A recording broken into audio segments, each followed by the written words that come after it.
Good morning. No, good evening, GenderqueerChat. It is Joe. It is Friday afternoon / evening. And this week's topic, actually before I get into this week's topic, I will just say, I just found out an online friend of mine died. She's been my online friend for probably 10 years. I run a discussion board for child-free people, and she's about 45, I think. I'll be 40 this summer, and she just had a brain aneurysm and she died. And I'm in a stunned state right now. I never met her in real life, but if you had an online friend die, it's freakish, I'm telling you. So if I seem a little distracted, that's why. Okay, so this week's topic is, given the intense amount of introspection related to gender identity, some level of isolation can occur. Describe ways in which you have felt isolated because of your gender identity and being self-aware in general. So I will say that being self-aware in general is something I have been my whole life. I didn't always have words to describe the gender identity question, but I know there was always something amiss, and I always was. My sister and I call it. I think the expression is pondering your navel. It's just like thinking about yourself and your life, and we've done that all my life. And my sister and I are both heavily into astrology, so ever since I can remember, we were always kind of psychoanalyzing ourselves and the other expression was pigeonholing. We like pigeonholing ourselves, describing ourselves in terms of, words that would describe a person or a group of people, like I'm a Leo with Sagittarius rising, or I'm a genderqueer, or things like this, where you're able to pigeonhole yourself. And I find when you find a word to describe yourself like that, you always feel less isolated, right? Because now there's a term for it, and theoretically there's a group of people who also use that term to describe themselves. And that has always been something I've done ever since I can remember. And I guess it was my effort to be less isolated. Thinking back over my life, I'm Ricky's polar opposite. I am not an introvert by any stretch of the imagination. I'm a pretty extreme extrovert. Other than the Myers-Briggs way of defining introvert and extrovert, by that definition I'm actually kind of half and half. Or actually more introverted.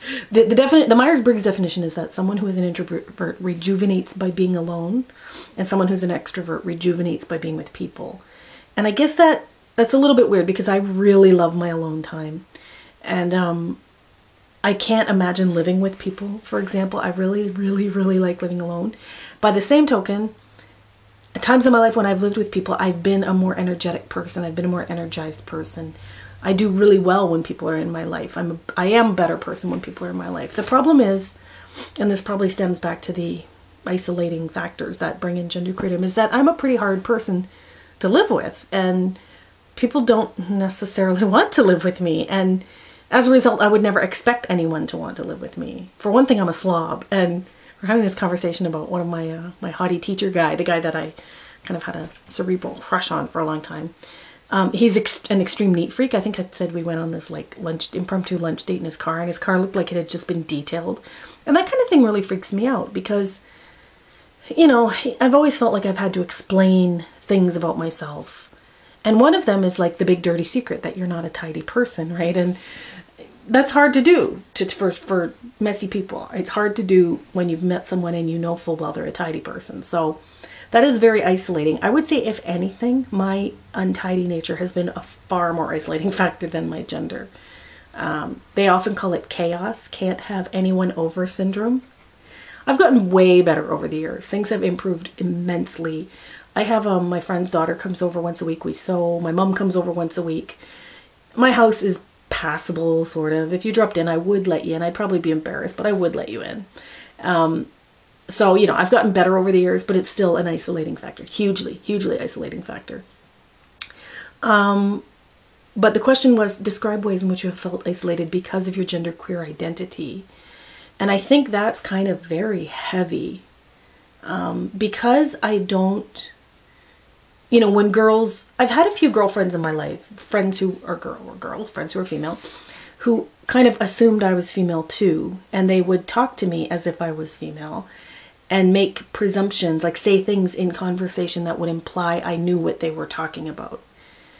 And every time that ever happened, back to one of my earliest memories, I think being a teenager and having one of my girlfriends talk to me about her period, actually, I always felt like, oh, you made a mistake. Oh, you've blown it. You've made a mistake. You shouldn't be talking to me about these things. Sort of.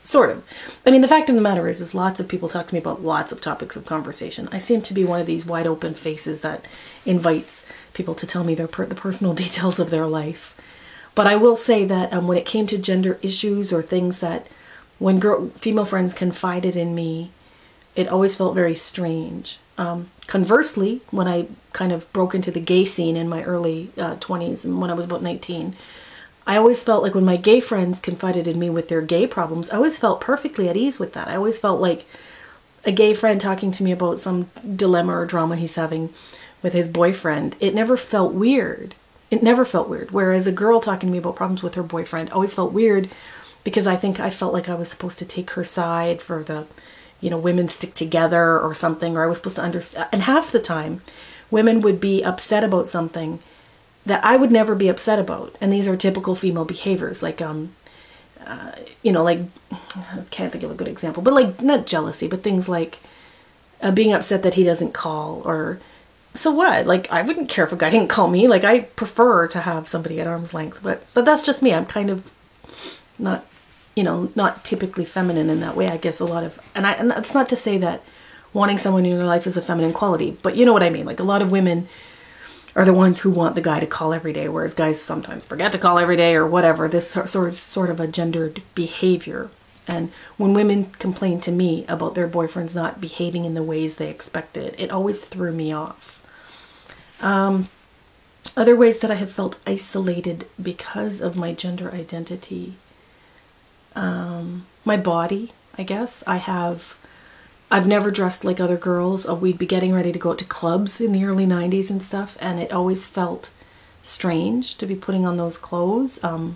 Going to clubs and having guys hit on me, I always felt like a little bit like an imposter. Yeah, that's the word. I felt like a bit of an imposter, because if a guy is hitting on me because he sees me in a club and I have boobs, he's mistaken me for a girl. Do you know what I mean?